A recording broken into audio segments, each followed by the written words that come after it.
देखिए हर खबर यहीं पर, सब्सक्राइब कीजिए TV9 भारतवर्ष।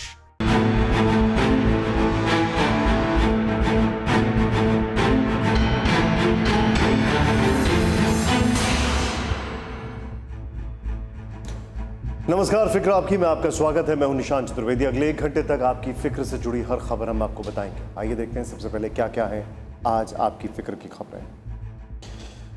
पीक पर कोरोना, सरकार डराओ मत। और सबसे बड़ी बात, जुलाई काल की पॉलिटिक्स है क्या, ये जानने वाली बात। इतना ही नहीं, कोरोना से ज्यादा घातक है मोटा बिल। आज हम अपनी इस मुहिम को आगे बढ़ाएंगे जिसमें प्राइवेट अस्पतालों के जो बिल हैं उसके बारे में आपको और ज्यादा जानकारी देंगे। इतना ही नहीं, जॉब है तो जहां ने आपको दिखाएंगे अनलॉक 1 में कैसे आई एक बम्पर खुशखबरी। अच्छी खबर है ये।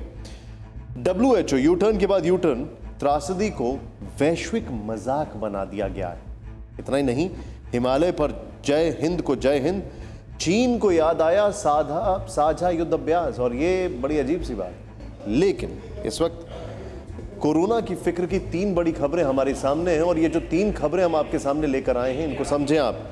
पहले हम आपको सबसे पहले बताएंगे कि अपने हाथों से कहीं पे ये फिसल तो नहीं जा रही है ये जो लड़ाई है। इतना ही नहीं, हम आपको बता रहे हैं कि कोरोना को लेकर जो पॉलिटिक्स शुरू हो गई है वो परेशान करने वाली है। एक और चीज जो हम सबके सामने है वो ये है, और जो सोचने वाली बात है वो है प्राइवेट अस्पतालों का बिल। इस मुहिम को आज हम आगे बढ़ाएंगे। दिल्ली को लेकर बहुत चिंता है क्योंकि दिल्ली में जिस तरीके से हालात हैं वो अपने आप में परेशान कर रहे हैं। और इसके अलावा हम आपको दिखाएंगे एक अच्छी खबर, बेरोजगारी का जो आंकड़ा है उसमें फर्क आया है और वो एक पॉजिटिव इंडिकेशन है। लेकिन माइग्रेंट मैपिंग, इसकी बात करेंगे और इससे एक अच्छे अवसर जिस प्रदेश में लोग जा रहे हैं वहां से आ रहे हैं। लेकिन फिक्र की शुरुआत करते हैं दिल्ली की एक ऐसी खबर से जो कि सबको हैरान कर रही है। दिल्ली में जो आंकड़ा पिछले कुछ दिनों में सामने आ रहा है उसको लेकर हर एक को चिंता हो रही है, जो दिल्ली के अंदर है, जो दिल्ली के बाहर है। सरकार ने कहा कि जुलाई 31 तक 5.5 लाख कोविड पेशेंट्स हो जाएंगे। इसको लेकर चिंता बड़ी है और जाहिर सी बात है ये परेशानी करने वाली बात भी है और वाजिब। आपका मुख्यमंत्री, आपको ये भरोसा दिलाना चाहता हूं कि आपकी सरकार कोरोना से 4 कदम आगे चल रही है। रिजनेबली कॉन्फिडेंट हूँ आज मैं कि अगर कोरोना के केसेस थोड़े बढ़ते हैं, जो बढ़ रहे हैं अभी, हम उससे निपटने के लिए आज तैयार हैं। दिल्ली के लोगों के लिए कुछ महीनों के लिए होने चाहिए और दिल्ली के अस्पतालों को पूरे देश के लोगों के लिए फिलहाल नहीं खोलना चाहिए। LG साहब के आदेश को अक्षरशः लागू किया जाएगा, केंद्र सरकार के निर्णय को लागू किया जाएगा। कोरोना काल में दिल्ली की कहानी में इतनी उलटफेर क्यों? जो सरकार 10 दिन पहले कह रही थी कि वो कोरोना से 4 कदम आगे है, आज इतनी खौफ में क्यों?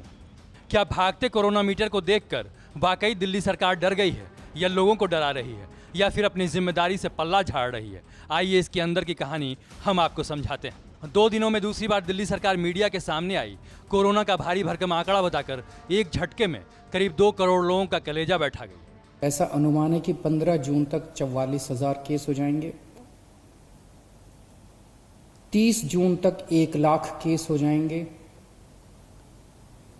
15 जुलाई तक 2.25 लाख केस हो जाएंगे और 31 जुलाई तक लगभग 5,32,000 केस हो जाएंगे दिल्ली में। सवाल उठता है कि इन आंकड़ों को प्रेस कॉन्फ्रेंस कर जनता को बताने की जरूरत क्या है? आंकड़े का ये हिसाब तो हर कोई लगा सकता है, क्योंकि दिल्ली में आज कोरोना केस करीब 31,000 है और यहाँ हर 13 दिन में केस डबल हो रहे हैं। मतलब हर 13वें दिन कोरोना के मामले को दोगुना मानते जाइए तो जुलाई के आखिर तक अनुमानित केस 5 लाख के करीब हो जाता है। और इस सरल गणित से आप दिल्ली में कोरोना के भविष्य का पता लगा सकते हैं। लेकिन ज़रूरी नहीं कि इस आंकड़े को सच ही मान लिया जाए, क्योंकि ये एक अनुमान है। अब सवाल उठता है कि आंकड़े को बार बार बताकर दिल्ली सरकार लोगों को डरा क्यों रही? अगर दिल्ली सरकार की एक्सपर्ट कमेटी ने आपको ये चेतावनी वाले आंकड़े दिए हैं तो सरकार चुपचाप इस आपदा से निपटने की तैयारी करती, जैसा कि मुंबई में किया गया।